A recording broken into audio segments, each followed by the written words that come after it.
Hey guys, it's Leo Stargazer. I'm here today with our astrological guide to the week. This is for the week of November 5th through November 11th, and it is a big one.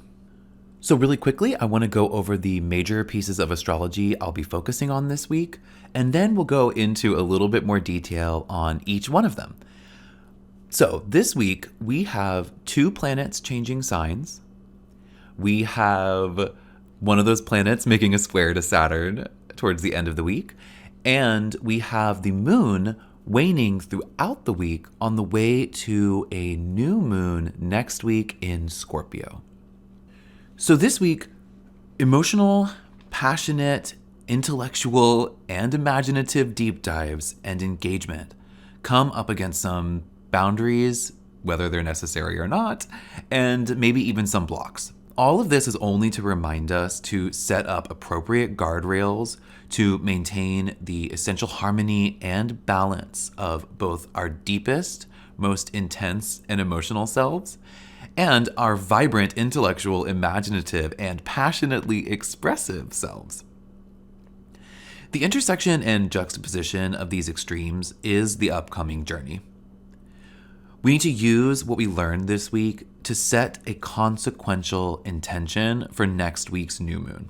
What we create from that intention and how beautiful and sustaining it can be will depend on what we learn from this week. So let's dive in together and engage. So the first thing that happens this week is that Venus moves from Virgo into Libra. Venus rules Libra, so this transit is really, really exciting. When Venus was in Virgo, there were probably a lot of opportunities for you to bring some perfecting to your beauty standards. There was probably a little bit of discipline and maybe a little pragmatism around how you approached pleasure. And that was probably not a blast, but it was certainly super, super important because as Venus moves into Libra, this balancing act is going to be crucial. So Venus is fully balanced in Libra. Venus brings about a sense of really beautiful harmony, like actually beautiful harmony. And because Venus enters Libra right after her Virgo experience, she's really poised to activate this sense of balance. So that's really helpful for us because it allows us to stay in a safe place, but to engage really beautifully and bring a sense of equilibrium to our most pleasurable and most beautiful sense of self. And so that's really, really exciting.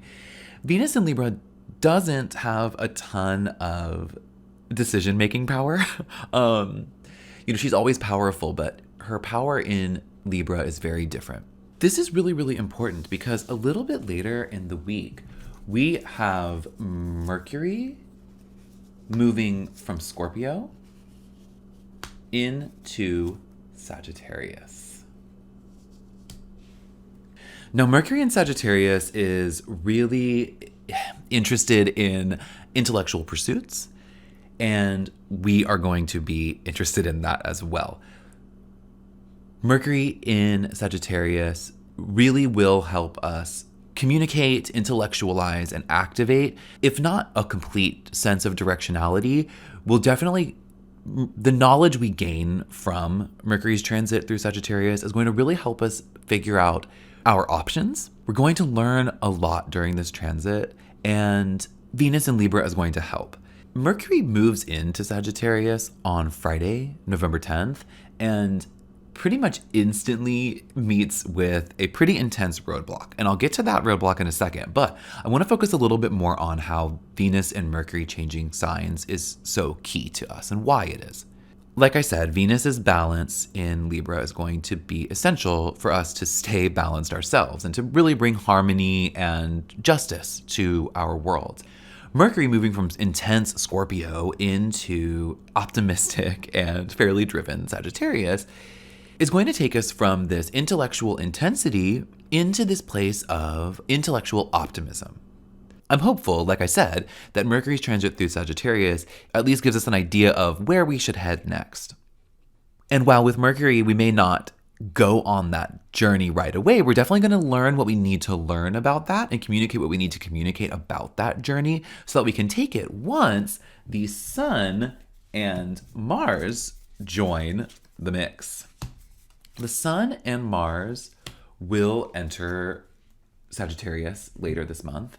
And once they do that, they will also come up against this block that I've mentioned that I'll get to. But what we learn from Mercury about the options we have, we will take that journey when the Sun enters Sagittarius, and then when Mars enters Sagittarius, we were going to insist on that journey. So this upcoming moment with Sagittarius, where these three planets will, enjoy their stay, we're going to be learning and taking and then activating a really specific journey. Before we can do that, though, and before the Sun and Mars enter the mix, we come up against a pretty formidable block. As soon as Mercury enters Sagittarius, Mercury will make a square to Saturn in Pisces. Mercury squaring Saturn as soon as it enters Sagittarius is a big and very important lesson for all of us. Like I said, this is the beginning of the lessons that Sagittarius has to teach us. This is the beginning because, like I said, Mercury will make this square. Well, then once the Sun enters Sagittarius, the Sun will also make that square in a couple weeks, and then Mars will also make the same square. So as soon as each of these planets enters Sagittarius, they come up against Saturn in Pisces and have something really important to teach us about boundaries and structure. But because Saturn is in Pisces, there's also this sense of fluidity within boundaries and within that structure. So the dynamism here is super important. And Venus's role becomes really clear now as well. So Venus in Libra, like I said, has this really beautiful sense of balance and is going to provide a sense of really stable harmony for all of us.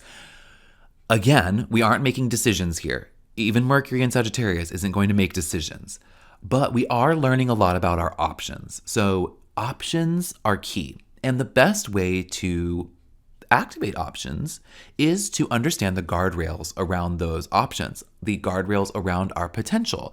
And Saturn, especially Saturn in Pisces, is going to help us not only understand those boundaries, but understand where they are flexible, where they can bend, where we can push in one direction or how hard we can, and then where that maybe becomes a little bit more difficult in a different direction.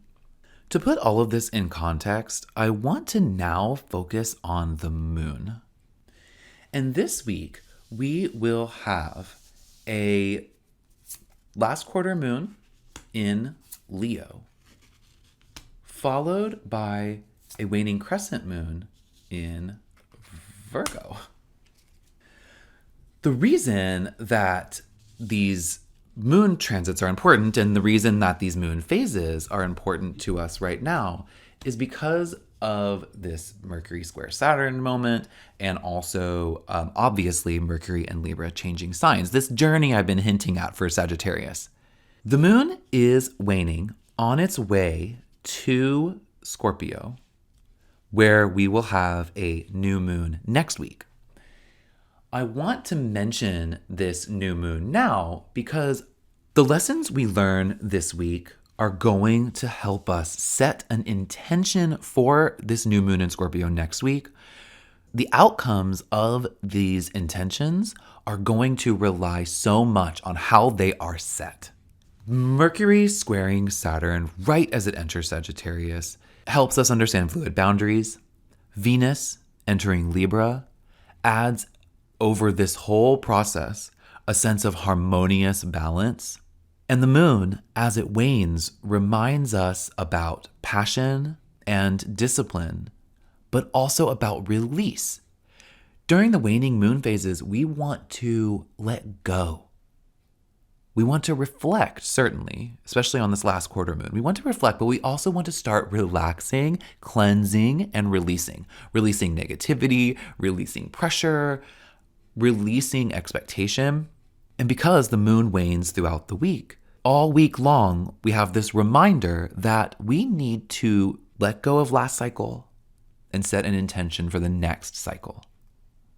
It also adds this undercurrent of emotional resonance to the week as well.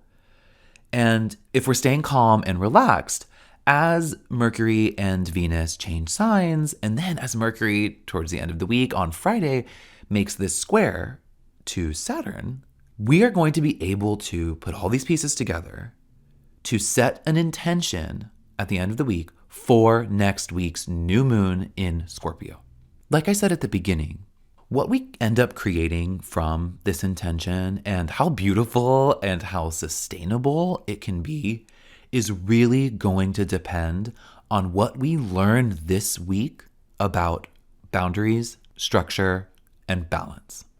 And the stronger and the clearer that intention can be, the better. Because as the Sun and Mars move from Scorpio into Sagittarius and make those squares with Saturn also, we're going to need all the help we can get to be able to stay balanced. We're going to need all of Venus and Libra's vibes in order to do that. So let's start that journey this week. The journey starts this week with or without us, but let's be an active part of that. Let's honor Venus and Libra. Let's get excited about Mercury and Sagittarius and all of these new intellectual pursuits. And let's get excited about new directionality. Let's also release. Let's cleanse from the last cycle. Let's begin fresh on a new cycle with a really beautiful, informed intention. Let's listen to what Saturn in Pisces has to tell us about flexible, fluid boundaries. Let's use that to combine it with Mercury's intellect, with Venus's beauty, with the nurturing of the moon. Let's use all of these things to set a really gorgeous, consequential intention for next week's new moon. I hope you do. I hope you have an amazing week. Let's learn everything we can learn right now so we can use those lessons later. I can't wait to hear about your intention for next week's new moon, and I will see you next week. Have a great week.